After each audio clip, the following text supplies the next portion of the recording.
Hello guys, the last video of the night. Obviously it's damn near midnight, so I gotta get some videos pumped out for you guys so I can go to bed, and I'll only have to make one video tomorrow, so I don't want to really load up myself with work tomorrow because we have some football tomorrow night, so I want to make sure I'm watching that. We have weekly track roundup. Obviously every week we go through the music that we don't review on the channel, which there wasn't anything that we reviewed on the channel here. So everything is kind of fair game. Every big project, every big single that dropped, we will be covering it right here. So let's begin with ESTG, obviously the main event. I Never Felt None, new album from Louisville rapper ESTG. I Never Felt None. 21 songs, a little bloated, but obviously in this generation that's not bad for an album length. In 2020, he began a mixtape series, so this is kind of the continuation. This was the trilogy for it. Some decent songs on here. I probably listened to a good... I only listened to like 9 tracks. I wasn't really that excited for this. I know people that really like ESTG, and I have a lot of respect for him coming out of Louisville, pushing the Louisville agenda alongside guys like Jack Harlow and Bryson Tiller, who were both featured on this album, and very fitting to have these two as features. They're probably going to be on his albums till the end of time, let's be real. These two are riding on the backs of each other and pulling together here and really creating a rap scene for Louisville, and is possibly stronger than ever with a guy like ESTG catching critics' eyes left and right. I've seen, Sean C, shout out to him, giving him high praise, so I really appreciate him. Obviously, there were a couple singles that came out, which I was not appreciative of that they gave him as singles. I kind of wanted to listen to them as album cuts, Shoot It Myself by Future, Hell, Blood, I believe. So maybe I've listened to like 10 tracks. But you got Future, you got Jack Harlow, Bryson Tiller, Jeezy, which was great. There are some cool features, although not a lot of them. There are definitely some really cool features on this record. In MGK, surprisingly, I did not expect MGK. He's hopping back in his rap bag after a little bit of an era, a little bit of a phase, I guess. It's probably the correct term, given he's an emo fucker, but we will get to that later. No, we won't. I don't really care.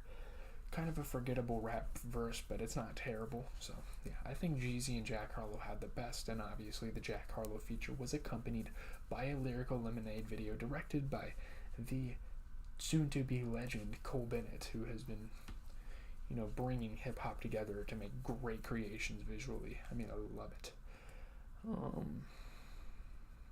Yeah, I don't know. This album was cool. There wasn't that much hype about it, What else can I say? I really appreciate ESTG. The project he dropped with 42 Doug earlier this year was definitely a strong one. So, this one, he's definitely had better projects. But let's move on because we have Simba. Very interesting. He dropped Results Take Time, a 16-track record, and is actually a Gangsta Grillz record, may I add. DJ Drama. He's pretty much DJ Khaled, but probably better, let's be honest. He has some pretty good artists on this record, nothing too crazy. There's still a couple good ass songs in here. There are a couple of good songs that came out this week. We'll talk about them here in a little bit, but you have Roddy Ricch on the second track, trying to make a comeback and doing so on this album, I guess. Dr. Dre co-signed Simba. I would think he was with Aftermath, but he is actually with Atlantic Recording, so a bit a little more corporate, but he gets his money, so. Never End Up Broke Part 2. Was someone on this? Let's stop. Oh yeah, Pusha T. Pusha T was on this album. That's a great feature, and not a feature you get often. You have Key Glock, you have 2 Chainz on this album. Key Glock and 2 Chainz both had really good features respectively. And yeah, I think I've heard of Friday, I think I've heard of Cali, but I didn't really bother with those tracks. I listened to like 4 or 5 tracks off this thing. I wasn't that interested, but Simba's an up and coming, so I had to pay my respects with a release like this. Shout out to Simba.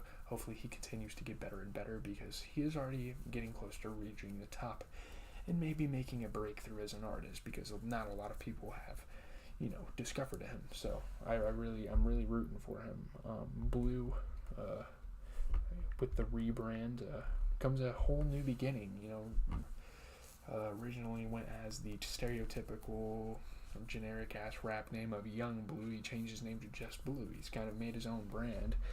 Although this Nicki Minaj feature on this song and him himself, it's not really a memorable song, I still appreciate that he can get people like Nicki Minaj on his song. He's signed to Empire. His career is going well. He hasn't really had any great tracks, in my opinion. I'm not really the biggest fan of him, but I can definitely respect him, and I definitely have to give him a listen every time he releases a track. He's been a part of some decent records. Slime Language 2 wasn't the greatest record, but his contributions to that didn't go unheard of, didn't go unnoticed. So, yeah, hopefully he continues to have a good career. G Herbo, very interesting song. Again, given the environment I was in while listening to this music, I was playing basketball. Blues with Future, a Future and G Herbo song. I think G Herbo kind of shone through this song from what I remember, from what I listened to. Overall, not a really big week for music, but we gotta talk about this. We gotta listen to this stuff every time it comes out. G Herbo signed to Republic Records and Universal. Why am I talking about the record labels? Not that it's irrelevant. There's a lot of indie artists that are absolutely fantastic, but G Herbo Future, nothing to say really. I think I'm gonna move on. There's not that many. There's not that many memorable tracks. Absol. I remember his contributions to the start of Kendrick Lamar's career, so I had to give him his respect here with Moon Shooter. I don't think I've ever really listened to Absol all that much. He definitely has an interesting style, listening to this song. Nothing that caught the ear that much. I think it's interesting, I think it adds a different aspect of hip-hop, but again, not that much. I think I'm just going to move on. I'm kind of just acknowledging the new stuff that came out and talking about it momentarily. He's still with TDE, though, so that's pretty dope. Maybe he can try to keep them afloat, but I don't know. I don't see it. Kendrick Lamar leaving and everything. I don't know. Possibly we have Cameron and A-Track. This is interesting. Dipset rapper, legendary fashion icon in the hip-hop industry, Cameron. Ghetto Prophets with Conway the Machine. He's got Dame Dash on a couple of these songs. He's got Jules Santana. He's got Jim Jones on this next project. He's bringing back the OGs for this 9-track project dropping this week. You Wasn't There. It's a collaboration with A-Track, who I believe and I assume is a producer. I'm not all the way sure, but Ghetto Prophets. I didn't really listen to All I Really Wanted, nor am I, but Ghetto Prophets with Conway the Machine, a Griselda member. That's a great feature to have on a project like this when you're kind of trying to revamp your career after taking a big hiatus. Which, has he even taken a hiatus? Or am I just, have I just been sleeping on him? I don't know. He hasn't dropped an album for 3 years, so I would count that as a hiatus. Obviously, a 3-year hiatus is a pretty big margin, but for a guy like Cameron, he already has it made, or not made, he's made it for himself, on the rise with, Dipset, so having a big run in the early and mid-2000s, so this is a good track, though. Ghetto Prophets, I need to give it a couple more listens, because when I initially heard it, I loved it, and I haven't come back to it since. Frito Bang, not going to talk about it that much, but he has a new track called Be Crazy. I don't know if anyone really cares that much about Frito Bang, but he's one of those rappers, if he's going to drop an album, we're going to listen to it. Signed to Def Jam. Yeah, not that you guys give a shit. Frito Bang, Be Crazy. Alright. Sam Silver. Sorry if I'm being a little quiet. I have to be quiet or else I'm going to cause a disruption. Sam Silver, I think he is a producer, I want to say. He drops a new track, Money Way, with Uno the Activist, him and Cardi have a history with each other, so I know who Uno the Activist is out of the underground. I'm fairly familiar, so I was like, you know what, let's check this song out. It has 870 Glizzy on it. I don't know who the fuck that is. It sounds like a SoundCloud name. I'm digging it. The song is really weird though. The beat changes. I'm sure it sticks to Sam Silver's sound quite well. That's all I'm gonna say.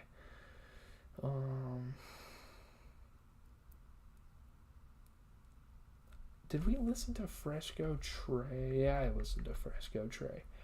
He's been in the headlines a little bit. People have kind of talked about him. He's with Warner Records. That's it. 7-Eleven. Not a great song. I don't know. Kind of a casual listen. Did Zaybang have anyone on his album? I remember seeing that this guy dropped a record, but I don't think there was anyone too crazy on his track. I didn't even listen to this. I skipped this album. Babytron and Money Man were on this thing and I skipped it.